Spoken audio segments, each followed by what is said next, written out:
Elena rolled her wheelchair up the slight ramp leading into the coffee shop, the late afternoon sun glinting off the chrome handles. Her service dog, Luna, a calm black Labrador with intelligent eyes, walked steadily beside her, leash clipped to the side of the chair. Inside, the place smelled like roasted beans and warm pastries, and the low hum of conversation mixed with soft indie music playing overhead. She took a slow breath, smoothing the front of her dark green blouse. She'd picked it carefully, nice but not trying too hard. After all, this was just a charity mixer, or so her old friend Tasha had called it when she'd texted the invite 2 days ago. "You should come," Tasha had written. "It's for that new accessibility nonprofit downtown. Plus, there'll be free coffee and maybe even someone interesting to talk to." Elena had hesitated. She didn't love big gatherings. Crowds made her feel like a museum exhibit. People staring, whispering, sometimes even pointing. But she also missed real connection. Since the accident 5 years ago, her world had shrunk in ways no one could see from the outside. She still worked full-time as a graphic designer, still laughed with her younger sister over video calls, still binge-watched terrible reality TV like everyone else. But dating? That felt like a distant country she wasn't sure she was allowed to visit anymore. Still, Tasha had been insistent. "Come on, it'll be low-key. Just a few of us from the old crew. You know, like the good old days." That phrase, the good old days, always made Elena's stomach twist a little. Back then, she'd been the girl who danced on tables at parties, who hiked mountain trails in flip-flops just to prove she could, who never thought twice about hopping into a car for a midnight drive. Now she planned her days around battery life, ramp access, and whether a bathroom had grab bars. Not exactly the stuff of wild college memories, but maybe, just maybe, this could be different. Maybe it was time to stop hiding.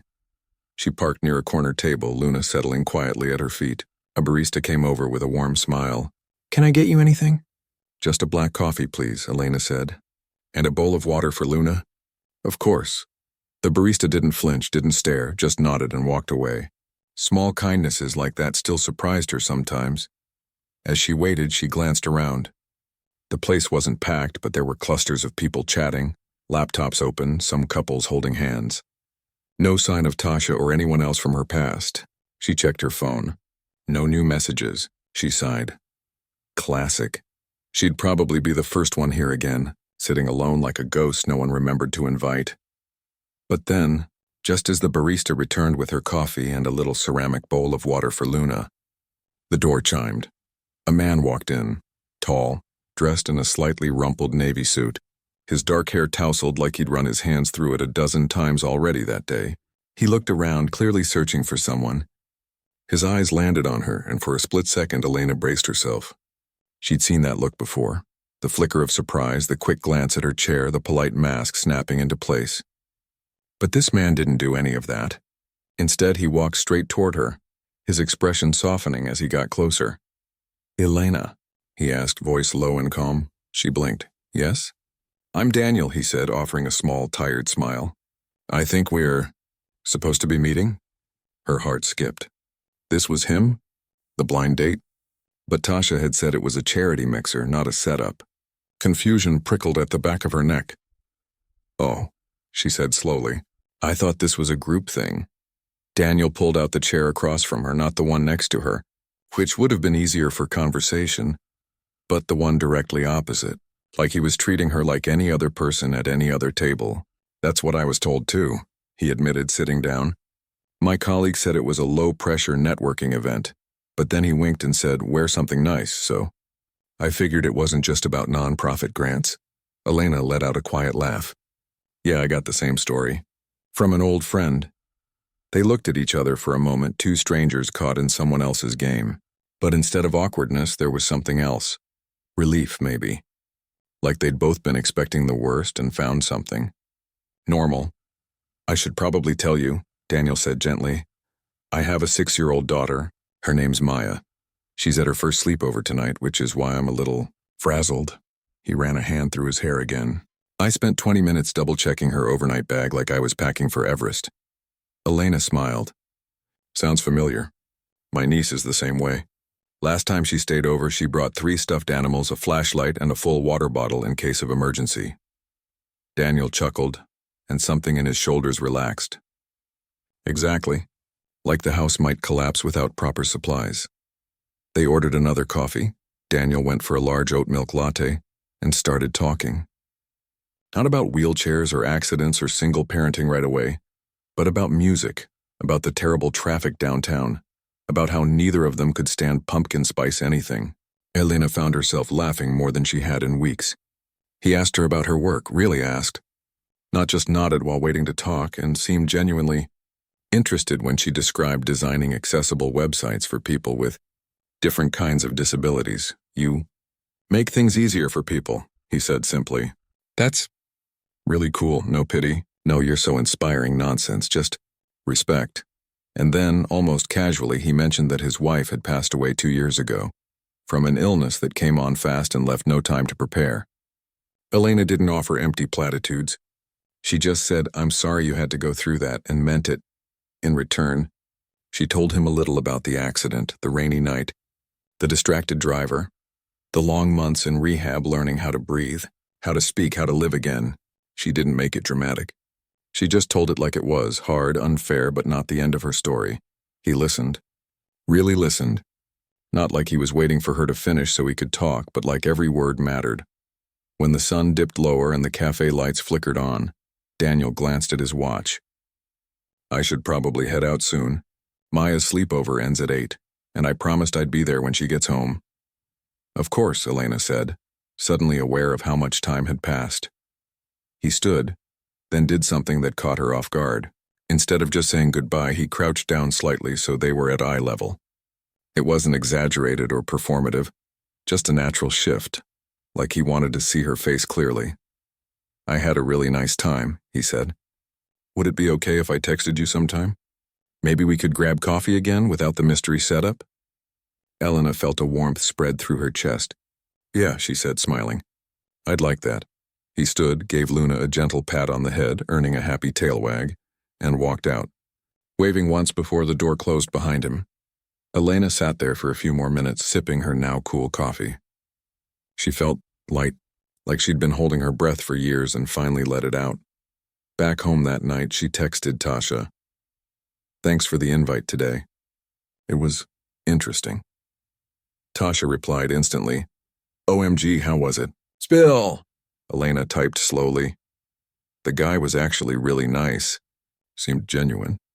Tasha's response came with a string of laughing emojis. "LOL, you're too sweet. You really believed it was a charity thing?" "Girl, we set you up as a joke. We told Daniel you were high maintenance and dramatic just to see if he'd bail.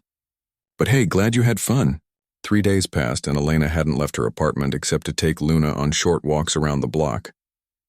She ignored texts from people she didn't recognize, deleted social media apps off her phone for the 3rd time that month, and buried herself in client work, redesigning logos, tweaking color palettes, anything to keep her mind from circling back to that coffee shop, that laugh, that moment of hope that now felt like a trick.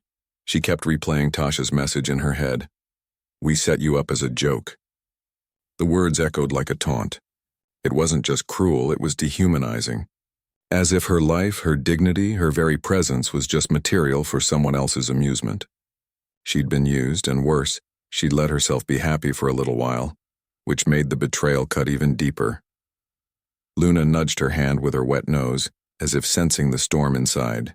Elena scratched behind the dog's ears. "You're the only one who gets it, huh?" But then, late on the 3rd evening, her phone buzzed with a message from an unknown number. "Hey, it's Daniel. I know this is out of the blue, but I wanted to check in. I had a really nice time the other day, and I've been wondering if you're okay. My colleague mentioned something weird, said some people were talking about the meetup like it was a prank. I don't know what's going on, but if you're upset, I totally understand. And if you never want to hear from me again, that's fine too. Just wanted you to know I meant every word I said." Elena stared at the screen. Her chest tightened. He didn't know. He really didn't know. She typed a reply, deleted it, typed again. Finally, she sent, "I'm okay. Thanks for checking." And yeah, it wasn't what either of us thought it was. He replied almost instantly, "Can I call you? Or better yet, would you be open to meeting again? Somewhere neutral. No setups, no surprises, just coffee. Or tea or water. Whatever you want." She hesitated. Every instinct told her to say no. to protect herself, but something in his message, the quiet honesty, the lack of defensiveness, made her pause. After a long minute, she typed, "There's a park downtown with a cafe that has outdoor seating and a ramp.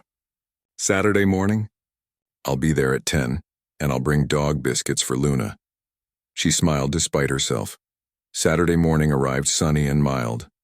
Elena dressed carefully, not to impress but to feel like herself. Dark jeans, a soft sweater, her favorite silver earrings. Luna wore her service vest, calm and alert as always. The park was quiet this early, just a few joggers and parents pushing strollers.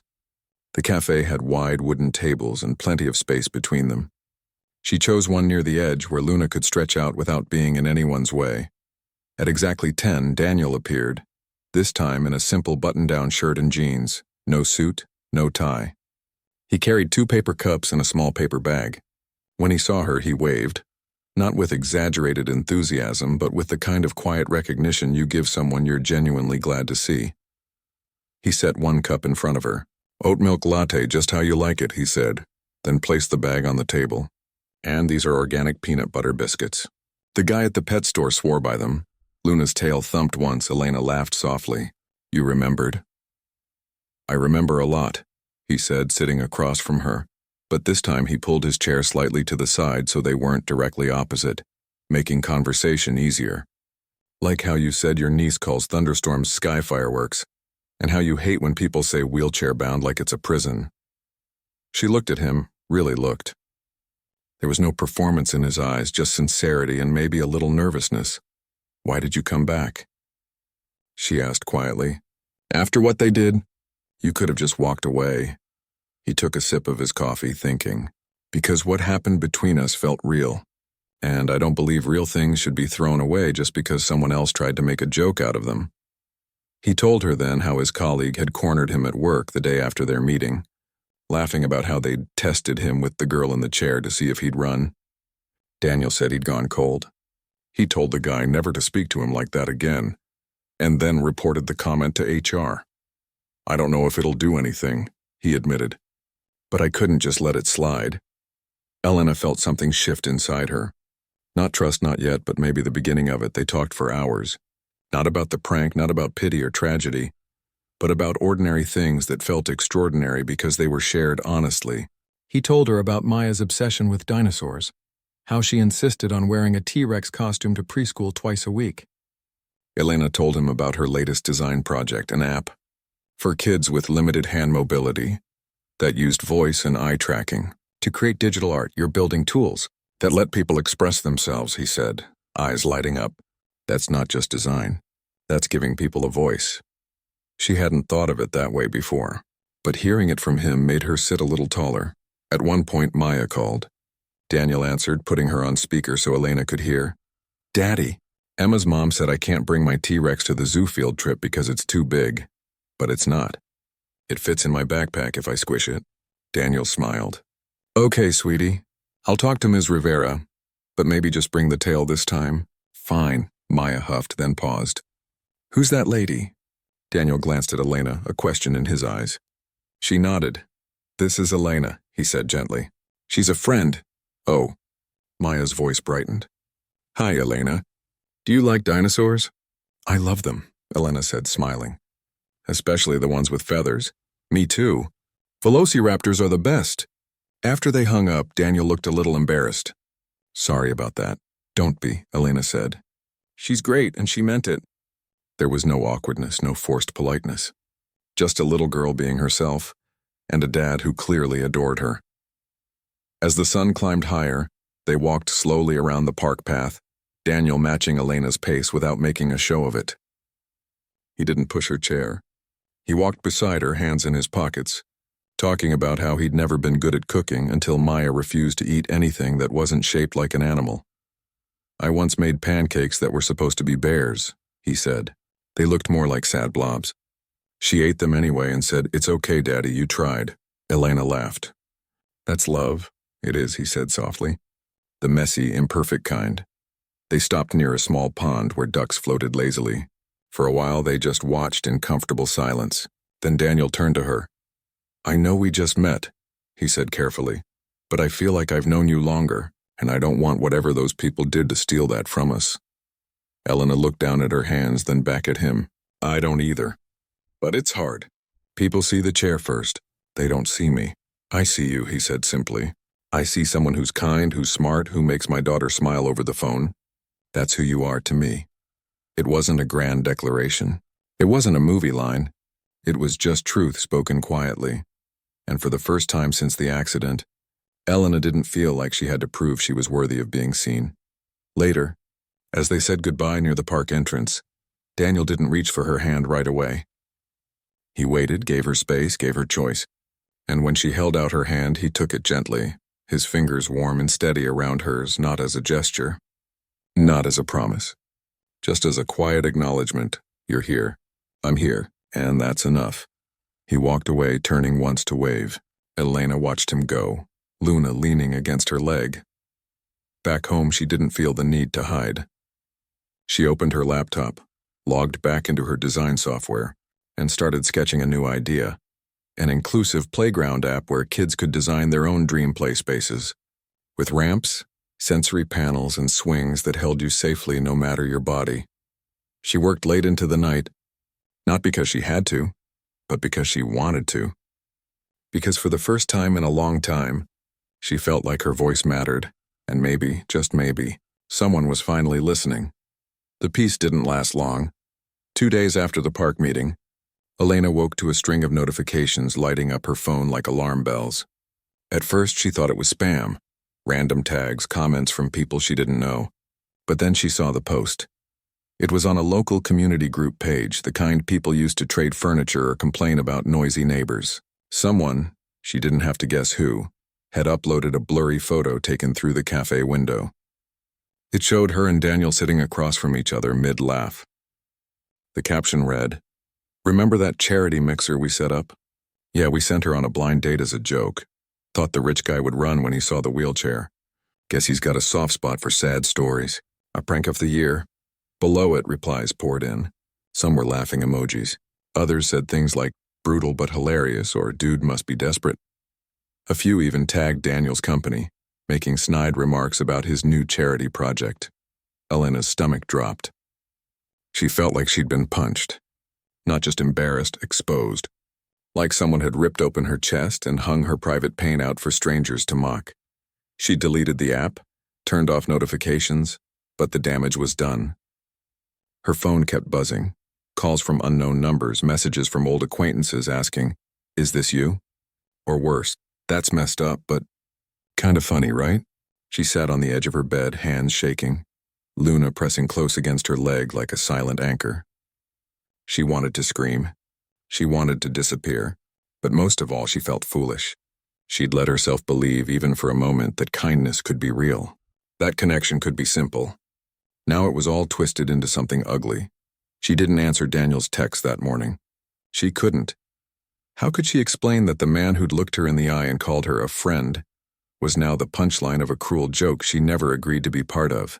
By afternoon, her younger sister called. "I saw that post," she said, voice tight with anger. "Who did this?" Elena told her. About Tasha. About the so-called friends from college who'd never really grown up, who still treated life like a reality show where some people were extras and others were stars. "I'm coming over," her sister said. "Right now." "No," Elena said quickly. "I don't want a scene, I just need to figure out how to make it stop." But it was already spreading. By evening, a screenshot of the post had made its way to a regional gossip page. Not huge, but enough that people who worked in her field might see it. Enough that clients might wonder if she was distracted or unstable. In the freelance world, perception was everything. She spent the night drafting emails, polite but firm, asking the group admin to remove the post. She cited privacy violations, harassment, the fact that she was clearly identifiable. The admin replied hours later, "It's free speech, sorry, but I'll blur your face if you want." As if that fixed anything. The next morning, she finally called Tasha, not to yell, not to beg, just to understand why. Elena asked, voice quiet but steady, "Why would you do that to me?" There was a pause, then a nervous laugh. "Oh, come on. It was just a joke. We didn't mean anything by it. You're always so serious. You needed to lighten up." "Lighten up?" Elena repeated, disbelief sharpening her voice. You made me the butt of a joke because I use a wheelchair. You lied to me. You used me to test someone else's character, and then you posted it online for strangers to laugh at. That's not a joke, Tasha. That's cruelty dressed up as humor. Another pause. Then defensively. Well, you seemed fine at the time. You were laughing and everything. Don't act like you're the victim here. That was it. The final thread snapped. I'm done, Elena said. Don't contact me again. She blocked the number, then went through her contacts and blocked everyone she even suspected might have been involved. It felt drastic but necessary, like cutting out an infection before it spread. She spent the rest of the day in silence, curtains drawn, Luna curled at her feet. She didn't answer the door, didn't check her email. She just sat, staring at the blank wall, wondering if she'd ever feel safe in the world again. But then, late that evening, her doorbell rang. She didn't move. Luna lifted her head, ears perked. The bell rang again, gentle, not demanding. Cautiously, Elena wheeled to the peephole. It was him. Daniel. He stood on her porch holding a paper bag and a small potted plant, a peace lily, its white bloom soft in the dim porch light. She opened the door just a crack. You shouldn't be here, I know, he said. But I had to come. He didn't step inside. Didn't push. Just stood there looking tired but determined. I saw the post, he said quietly, and I want you to know I reported it. To the platform, to my company's legal team, to anyone who'll listen. That kind of thing isn't just mean, it's harassment. And it stops now. Elena's eyes stung. She hadn't expected him to care this much. I also, he continued, called the guy who started it, the one who told me it was a prank. I told him if he ever speaks about you like that again, I'll make sure he never works in this city again. Not because I'm trying to be a hero, but because no one deserves to be treated like a joke. She looked at him, really looked. There was no pity in his face, no performative outrage, just quiet fury on her behalf and something deeper. Loyalty. I didn't come here to fix it, he said softly. I came because I wanted you to know you're not alone in this. She opened the door wider. He handed her the plant. Maya picked it out. She said, plants help when you're sad. And the bag has those peanut butter biscuits Luna likes. And 2 oat milk lattes. One's probably cold now. Elena let out a shaky laugh. She's got good taste. He smiled, but it didn't reach his eyes. I'm so sorry they did that to you. It wasn't your fault, she said, but I was part of it, he replied. Even if I didn't know, and I hate that my name was used to hurt you. They stood there for a long moment, the street quiet except for the rustle of leaves. Finally, Elena said, come in, but just for a few minutes.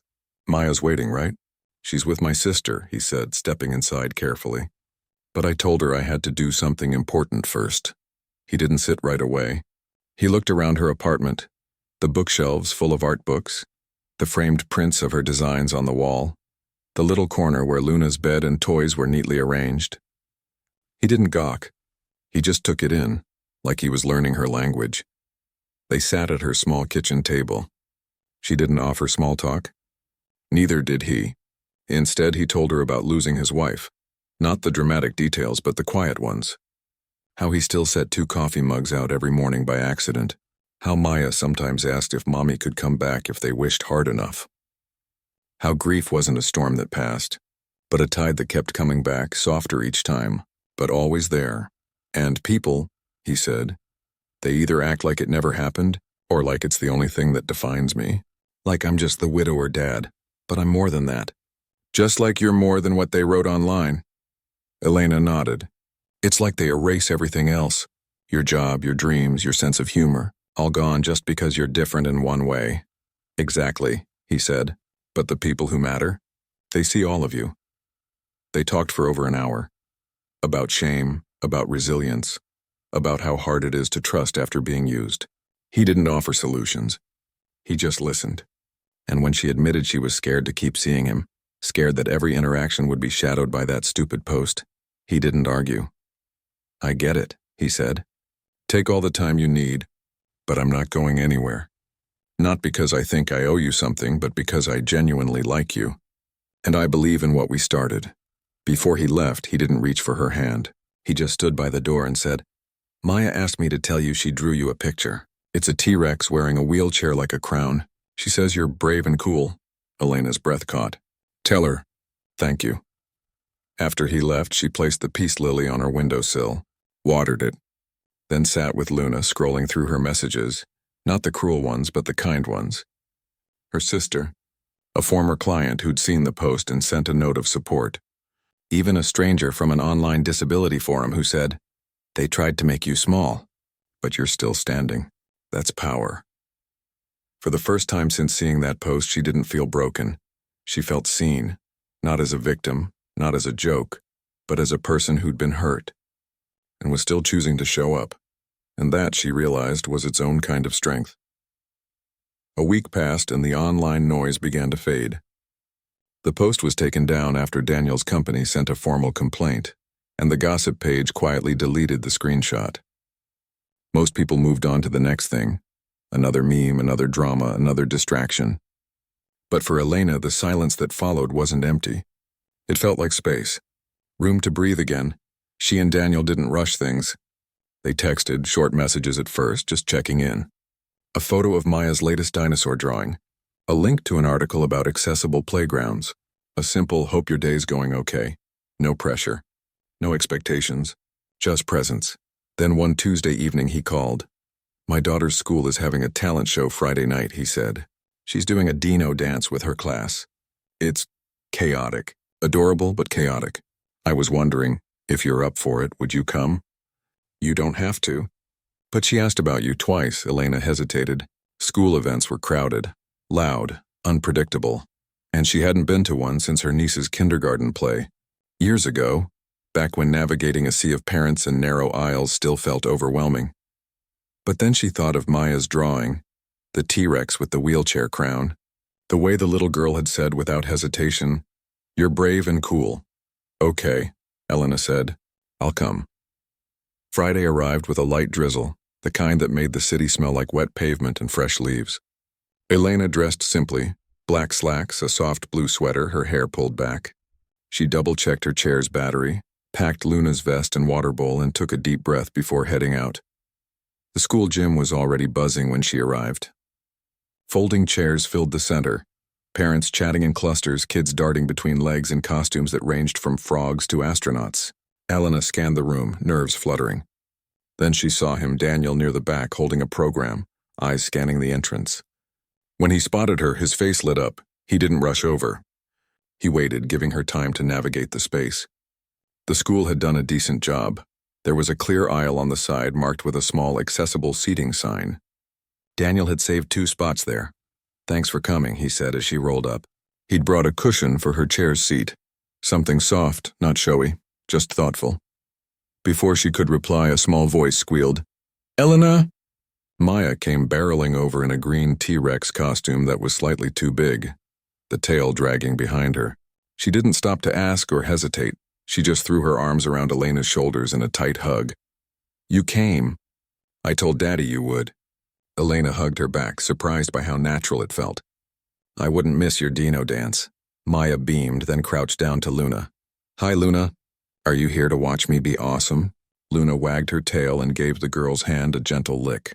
The show began, a mix of off-key singing, wobbly tap routines, and one very serious boy reciting the periodic table. Maya's class performed their dino dance, stomping, roaring, and flapping foam arms with zero rhythm but maximum joy. At one point, Maya broke formation to point at Elena and shout, "That's my friend Elena!" The whole audience turned. Elena's face burned for a second, but then she saw the smiles.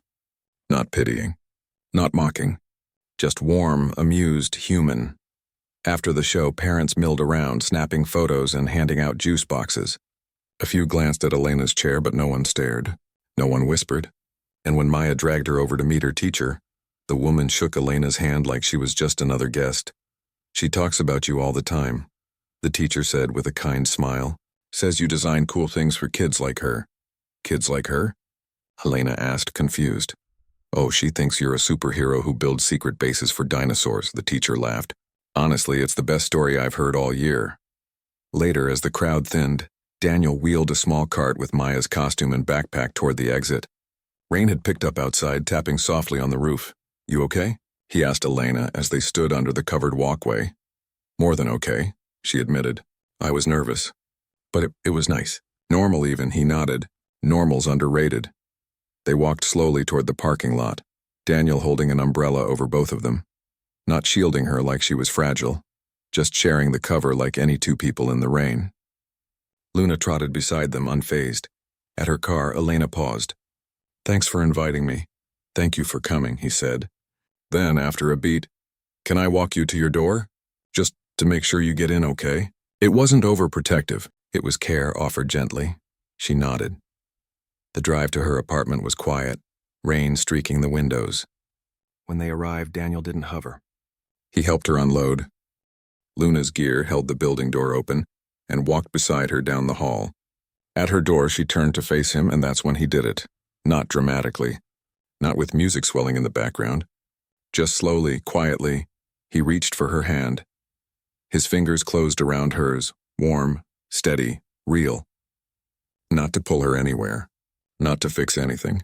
Just to hold on. "I'm glad you're in my life," he said softly. Elena looked down at their joined hands, then back at him. In that moment, she didn't feel like the paralyzed girl.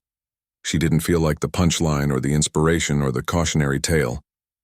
She just felt like herself, seen, chosen, and safe. "I'm glad you're in mine too," she said. He didn't let go right away. They stood there in the hallway, rain still falling outside. The only sound, the soft breathing of Luna at their feet. From then on, things changed. Not all at once, but in small, steady ways. They started meeting for walks in the park every Sunday morning. Daniel learned how to fold her chair properly when they took short trips. Elena met his sister, who ran a community garden and immediately put her in charge of designing their new accessibility brochure. Maya began calling her Elena instead of the lady who likes dinosaurs. Then, one afternoon, while coloring at Elena's kitchen table, she looked up and said, "Are you going to be my second mom?" Elena froze, crayon in hand. Daniel, who'd been washing dishes, turned off the faucet. "Maya," he said gently, "that's a big question." But Elena looked at the girl, her wide eyes, her smudged cheeks, her dinosaur socks, and felt something shift deep inside. "I'd be honored," she said carefully, "if you wanted me to be someone special in your life. But it's not just up to me. It's up to all of us to take our time and see how things grow." Maya thought about it, then nodded solemnly. "Okay, but you have to promise to come to my birthday party and help me build a volcano." "Deal," Elena said, smiling. Later, after Maya was tucked into bed at Daniel's place, he called Elena. "She's asleep," he said. But before she drifted off, she whispered, "I hope Elena stays." Elena's throat tightened. "Me too. They didn't say I love you yet. They didn't need to." Love wasn't in the grand words. It was in the way he always checked if a restaurant had a ramp before making plans. In the way she stayed up late helping him fix his laptop because he was too tired after bedtime stories. In the quiet comfort of sitting together on the couch, Luna between them, watching a movie neither of them was really watching, just happy to be near each other.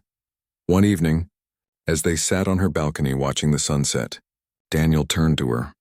"I used to think love had to be perfect," he said. "Big gestures, flawless timing, no mess. But this feels more real, because it's not perfect. It's just us, trying, stumbling, showing up anyway." Elena reached for his hand again. This time she took the lead. "And that's enough," she said, because it was. Not because they'd overcome some great tragedy, but because they'd chosen each other again and again in the ordinary moments, in the rain, in the school gym, in the quiet after a long day, and sometimes that's where the truest love lives. Not in the spotlight, but in the simple, steady act of holding hands when the world tries to pull you apart. 8 months had passed since that rainy night outside the school, and the city had changed with the seasons. Leaves turned gold, then fell, then gave way to spring blossoms that now dusted the sidewalks in soft pink. Inside the community center downtown, folding chairs were arranged in neat rows, a small stage decorated with handmade banners that read, "Inclusive Futures, Stories That Connect Us." Volunteers bustled around, testing microphones, arranging name tags, and setting out refreshments on long tables. At the front, near the podium, a ramp had been carefully installed just days before, not as an afterthought, but as part of the original plan. Elena adjusted the lapel mic on her blazer, her palms slightly damp. She wasn't nervous about speaking. She'd done presentations for clients before, but this felt different. This wasn't about design specs or color palettes. This was personal. Daniel stood nearby, helping Maya pin a glittery dinosaur badge to her shirt. The little girl had insisted on wearing her T-Rex socks again, even though it was May and the sun was already warm. "You're gonna be amazing." "Elena," Maya whispered loudly, as if sharing a secret with the whole room. Elena smiled. "Thanks, kiddo." The event had started as a quiet idea over coffee one Sunday morning. Daniel had mentioned his company wanted to support local inclusion efforts but didn't know where to begin. Elena, still working on her app for kids with disabilities, suggested something bigger, a community conversation. Not just about accessibility, but about dignity. About how people treat each other when no one's watching. They'd pitched it together. And to their surprise, the city embraced it. Now the room was filling fast, not just with advocates and nonprofit workers, but with teachers, parents, teens, even a few of Elena's old college classmates who'd heard about the event and came with hesitant, hopeful eyes. One of them approached her now. Tasha. She looked older, softer somehow, her usual bravado gone. She stopped a few feet away, hands clasped tightly. "I didn't know if you'd want to see me," she said quietly. Elena took a breath. She hadn't forgiven her, not fully, but anger had lost its sharp edge over time. "I'm glad you're here," Elena said simply. "Not for me, but for you. Maybe you'll hear something today that changes how you see people." Tasha nodded, eyes glistening. "I'm sorry, Elena, for everything." "I know," Elena said, and for the first time she believed it. The program began. A local teacher spoke about making classrooms welcoming for all kinds of learners. A young man in a power wheelchair shared how dating apps often ignored his reality, until he met someone who saw past the chair. Each story was different, but they all circled back to the same truth. Everyone just wants to be seen for who they really are. Then it was Elena's turn. She rolled to the center of the stage, Luna lying calmly beside her. The room fell silent.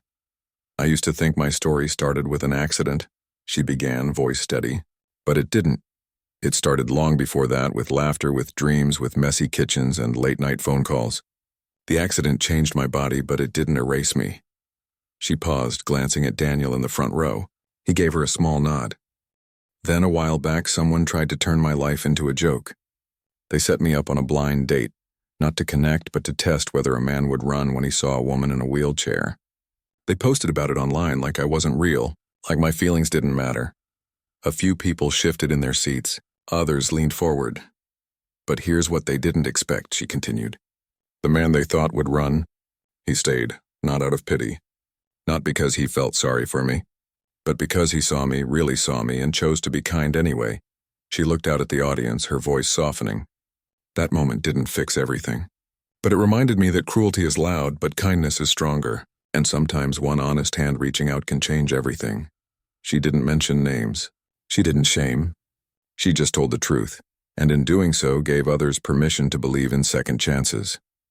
After her talk, the room erupted in applause. Not polite clapping, but the kind that comes from the heart. People wiped their eyes. Some stood.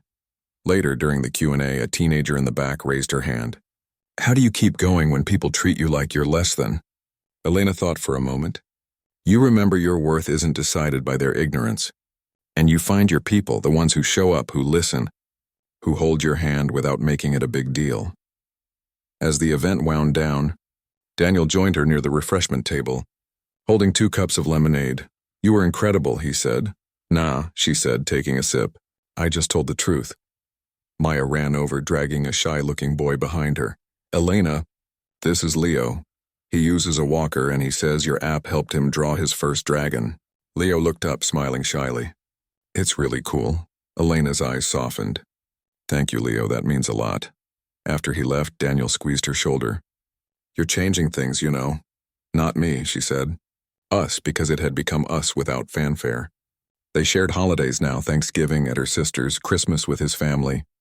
They'd navigated awkward moments, like the time a stranger asked Daniel if he was her caregiver, and laughed about it later over wine. They'd built something quiet and sturdy. brick by brick in the everyday. Grocery runs, bedtime stories, lazy Sundays with Luna sprawled between them on the couch. And just last week, Maya had officially started calling Elena Mom Elena at home, something they'd all agreed felt right. Not forced, just natural. As the sun dipped low, casting golden light through the community center windows, Daniel reached for Elena's hand. Not for show, not for the crowd, just because he wanted to. She laced her fingers through his, feeling the familiar warmth. In the front row, Maya sat cross-legged on the floor, coloring in a new drawing. This one showed 3 figures: a tall man, a woman in a wheelchair, and a little girl with wild hair and a T-Rex tail. Above them, in wobbly letters, she'd written, "My family." No one had planned it. No one had staged it. It had just grown, like a plant given light, water, and time. Later that night, back at Elena's apartment, they sat on the balcony again, the city lights twinkling below. Luna rested her head on Elena's lap. "You know," Daniel said, "I used to think love was something you found in perfect moments. Grand gestures, fairy tales. And now?" she asked. "Now I know it's in the small things," he said, "like remembering how someone takes their coffee, or showing up when they're hurting, or holding their hand in a hallway when the whole world feels cold." Elena leaned her head against his shoulder. "The prank they pulled. It was meant to make me feel small, but instead it led me here, to you, to her. To us," he corrected gently. And in that quiet space, surrounded by the hum of the city and the steady rhythm of their shared breath, Elena finally understood. Her story wasn't defined by the accident or the cruelty or even the wheelchair. It was defined by the choices she made afterward, by her courage to trust again, to speak up, to build something beautiful out of broken pieces. She wasn't a punchline, she was a person, loved, respected, and whole. And sometimes, that's the most powerful story of all. The words hit Elena like ice water. She read the message again. And again, a joke, they'd set her up. As a joke, her hands trembled. The warmth from the cafe vanished, replaced by a cold, sickening shame. She wasn't a person to them. She was a punchline, a test to see if some rich guy would run away from a girl in a wheelchair. She deleted the conversation. Blocked Tasha. Then sat in the dark living room, Luna resting her head on Elena's lap as tears rolled silently down her cheeks. She hadn't been on a date. She'd been the setup. And the worst part? For one perfect hour, she'd let herself believe she was just Elena. Not the paralyzed girl, not the inspiration. Just a woman having coffee with a kind man who saw her. Now, that memory felt tainted, like it had been stolen from her before it even began. She wiped her face, took a deep breath, and whispered to Luna, "We're not going back there." But even as she said it, a small, stubborn part of her wondered, what if Daniel didn't know? What if he was just as used as she was? She didn't have the answer. But for the first time in a long time, she didn't feel entirely alone in the hurt, and that somehow made all the difference.